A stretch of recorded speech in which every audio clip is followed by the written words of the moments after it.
Tem um dia que você olha para o pneu do seu carro e diz, não tem jeito, eu tenho que ir numa loja e trocar, comprar pneus novos. Aí quando você chega na loja, se dá por conta que você não vai precisar trocar somente um, mas muitas vezes é dois e frequentemente até quatro pneus de uma única vez. Meu amigo, na hora que vem a conta, é aquela dor no coração e no bolso. Aí é que você se dá por conta de como é importante preservar os pneus. E aí você fica pensando, puxa, será que é possível prevenir ou mitigar o envelhecimento dos pneus? É sobre isso que a gente vai falar no vídeo de hoje. Eu sou João Bosco Paraíso da Silva, professor de Química, e você está em mais uma videoaula do canal Química Ciência Central. Vamos falar sobre esse tema logo depois da abertura. O pneu de um automóvel é constituído de várias partes, porém vamos focar aqui a nossa atenção na borracha, porque é aquela que saltam aos olhos, que dá o sinal de quando o pneu está velho e que está precisando trocar. Bem, a borracha ela é um material que é extraído de uma planta chamada seringueira, a partir dessa seiva que pinga aqui, que pode ser extraído da casca da seringueira. É uma suspensão branca chamada látex. A partir dessa suspensão branca do látex é possível extrair a borracha. Bem, a borracha ela é um polímero natural. Um polímero, como o próprio nome sugere, poli, tem muitas meros partes. Então é um material, uma macromolécula constituída de várias repetições de uma unidade menor, que é o monômero, que é o cis-isopreno. Bom, o isopreno nada mais é do que essa molécula que aparece aqui do lado esquerdo. É uma molécula com 1, 2, 3, 4 átomos de carbono, por isso o prefixo but. Tem duas ligações duplas nos carbonos 1 e 2, por isso a gente chama de 1,3-butadieno. E possui um grupo metil no carbono 2, por isso é o 2-metil-1,3-butadieno, ou apenas o nome popular isopreno. Ocorre o seguinte, que a borracha natural ela tem uma limitação, ela é mole, ela é viscosa, isso limita o seu emprego industrial. Então por muito tempo se buscou modificar a estrutura desse polímero natural para dar-lhes características diferentes que pudessem ser empregados na indústria. E isso foi conseguido em 1841, quando Charles Goodyear patenteou uma nova reação química com a borracha natural. Então está aqui descrito nessa figura.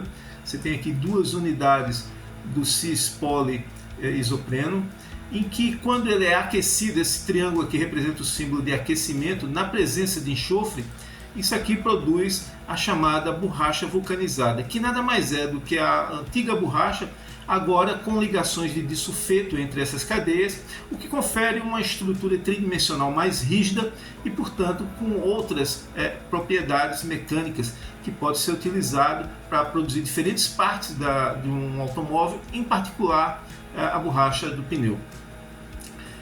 Muito bem, quando a gente olha para o pneu de um automóvel parado, a gente imagina que exista nessa estrutura aqui da borracha vulcanizada, se a gente prestar atenção apenas na sequência dos átomos de carbono, a gente poderia imaginar linhas como essa representada aqui em vermelho, e portanto a borracha do pneu como um todo seria na verdade conjuntos dessas cadeias que tem um certo nível de organização, uma certa estrutura inicial.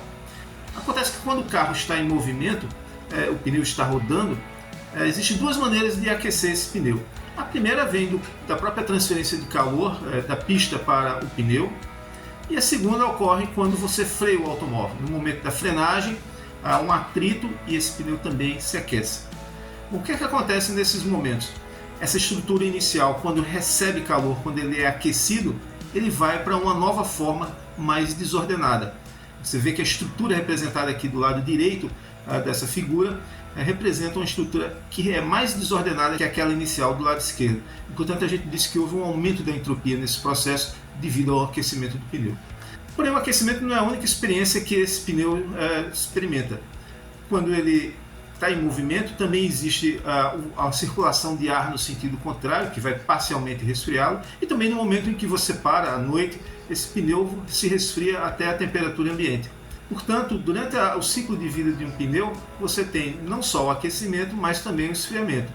Portanto, se a gente resumir o que acontece durante a vida útil de um pneu, nós temos que o aumento da temperatura contrai a borracha, o abaixamento da temperatura expande essa borracha, e na verdade esse ciclo de elevação da temperatura e abaixamento da temperatura leva a um ciclo de contração e expansão permanente dessa borracha.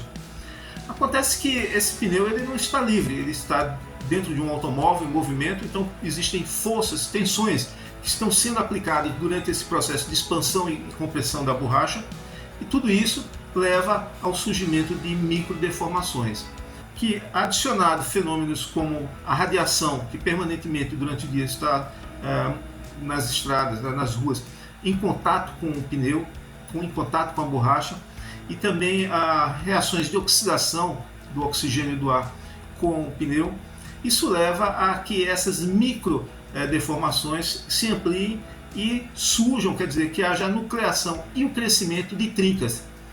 Então aí é uma situação mais grave, e agora sim, aqui você está diante da razão pela qual o pneu envelhece. Então o envelhecimento de um pneu é uma consequência de um processo, né, que surge devido a esse ciclo de expansão e compressão da borracha inúmeras vezes, né, durante a vida útil de um pneu.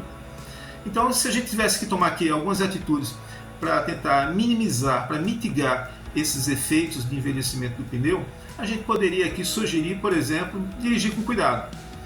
Quando você dirige com cuidado, você, por exemplo, mantém a distância em relação ao carro que está à frente, você está numa velocidade segura, então você minimiza o uso excessivo de freios.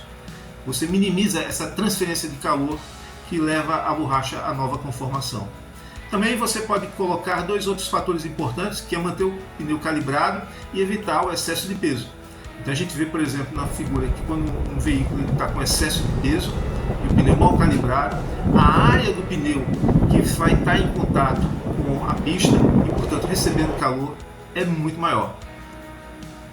Então esses são alguns cuidados básicos que ajudam a você minimizar o envelhecimento do pneu do seu automóvel.